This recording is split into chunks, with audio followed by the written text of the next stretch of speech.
नहीं देखिए, जो घटनाक्रम कितने दिन से चल रहा था, आज मुझे भी एहसास नहीं हुआ कि हमारे भी इतने शुभचिंतक लोग होंगे। और आज मुझे पहली बार पता लगा कि जो आरडीएफ का विषय है या जो ये मुद्दा यहाँ पे चल रहा है, उसको लेकर जनमानस में कितना उसके प्रति प्रतिरोध है, प्रतिशोध है, गुस्सा है। और ये जो सब लोग आए हैं, ये लोग मैंने तो भाई नहीं बुलाए, मैं बड़ा स्पष्ट कहना चाहता हूँ।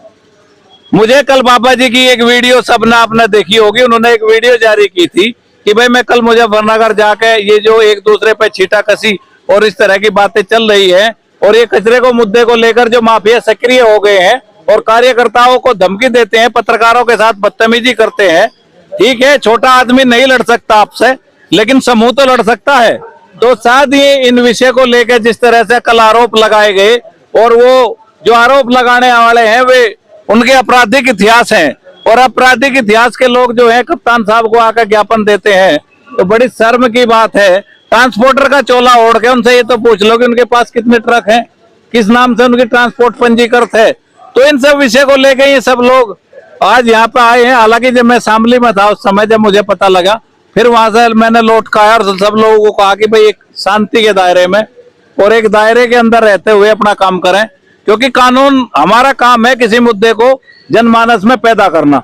मुद्दा पैदा हो गया, जनमानस काम करे, हमारा ज्यादा उस पर कोई मतलब ऐसा नहीं है कि एक ही विषय पे हम काम करते हैं। समाज के तमाम काम है, अलग अलग विषयों पे काम करते हैं।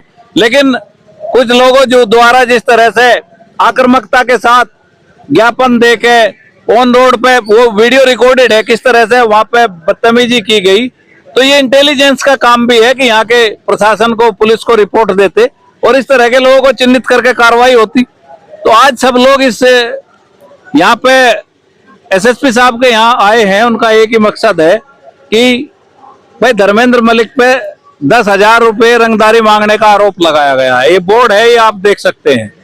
ठीक है, अगर मैं रंगदार हूं और मैंने पैसे मांगे तो उनको एप्लीकेशन दिए हुए 24 घंटे हो गए, अब तक जांच हो गई होगी।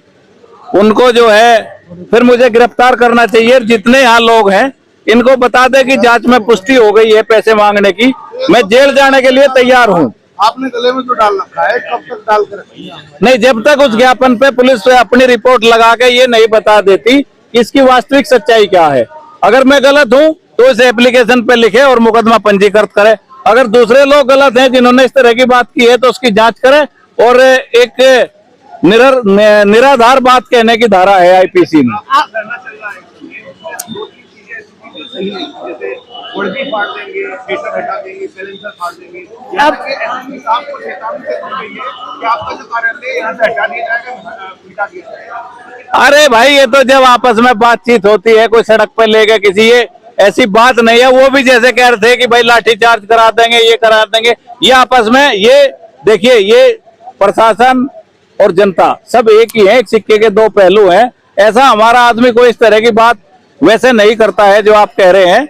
और भीड़ में कई बार अराजक लोग भी होते हैं भाई। आज तो हमारे खिलाफ जो है साजिश किसने रची, मैं इस माइक पे कहना नहीं चाहता। वहां पे जो वे लोग भेजे थे वे कौन थे, किनके संपर्क में है, उनकी डिटेल निकलवाई जाए, मुझे ये भी पता है। युवा प्रदेश पुलिस को वर्दी फाड़ देंगे, युवा प्रदेश नहीं, इस तरह की बात का हम बिल्कुल समर्थन नहीं करते। और अगर किसी ने कहा है तो हम उसको डांट फटकार भी लगाएंगे। और मेरी नहीं, पंचायत तो मैं अभी कहा है कि जनपद के अधिकारी आए, बात करें, खत्म करें। हमारा कोई मुद्दा थोड़ा है। हम ये थोड़ा कह रहे हैं कि भाई पुलिस आरडीएफ जलवा रही, हम ये कह रहे हैं कि पुलिस प्रशासन मिलकर अपना काम करे और इस शहर को धुआं नगर बनने से रोकने के लिए जो भी प्रयास हो सकता हो। मैं आपके माइक के सामने कहता हूँ कि हमारे लोग किसी को नहीं रोकेंगे, बताओ कितने दिन न रोकें, लेकिन आप तो काम करो। आप ये बताओ, मैं आपसे पूछना चाहता हूँ कि अगर आप जो है लंबे समय से हम लोगों से जुड़े हुए हो, हम एक दूसरे को भले भांति जानते हैं, अगर प्रदूषण के विरुद्ध बात करना अपराध है तो आप कहो कि आप जिस कार्य पर लगे हो वो गलत है और वहां पे वास्तविक रूप से आरडीएफ जलाया जा रहा, क्योंकि आप लोग कई दिन से खबरें दिखा रहे हो, आप यहाँ का AQI कितना है उसको दिखा रहे हो, आप ट्रक कैसे पकड़े जा रहे हो उसको दिखा रहे हो। अगर आपको ये लगता है कि नहीं ये बात निरर्थक है तो हम अभी यहाँ से समाप्त कर अपने घर चले जाएंगे। जी रणनीति नहीं, अगली रणनीति तो हमारा तो बस, मैं तो सबसे यही निवेदन किया कि यहाँ के अधिकारियों से मिलकर आप उनको अवगत करा दो और अपने अपने घर जाएं। सर्दी हो रही और हमारी क्या यहाँ रणनीति में कोई इतना बड़ा काम है? पुलिस प्रशासन का काम है, वो अपना काम करे, हम ठंड में क्यों मरते फिरें? भाई एक बात बताओ, आप मोटरसाइकिल लेके भाग के जाते हो, जरूरी नहीं है कि आप उस खबर को दिखाओ, लेकिन मैं मानता हूं कि आप भी इसी शहर के नागरिक हो। आप खबर के साथ साथ अपना जो जिम्मेदार पत्रकार होने का कर्तव्य है उसको इसलिए निभा रहे हो कि इससे आप भी कहीं ना कहीं पीड़ित हो।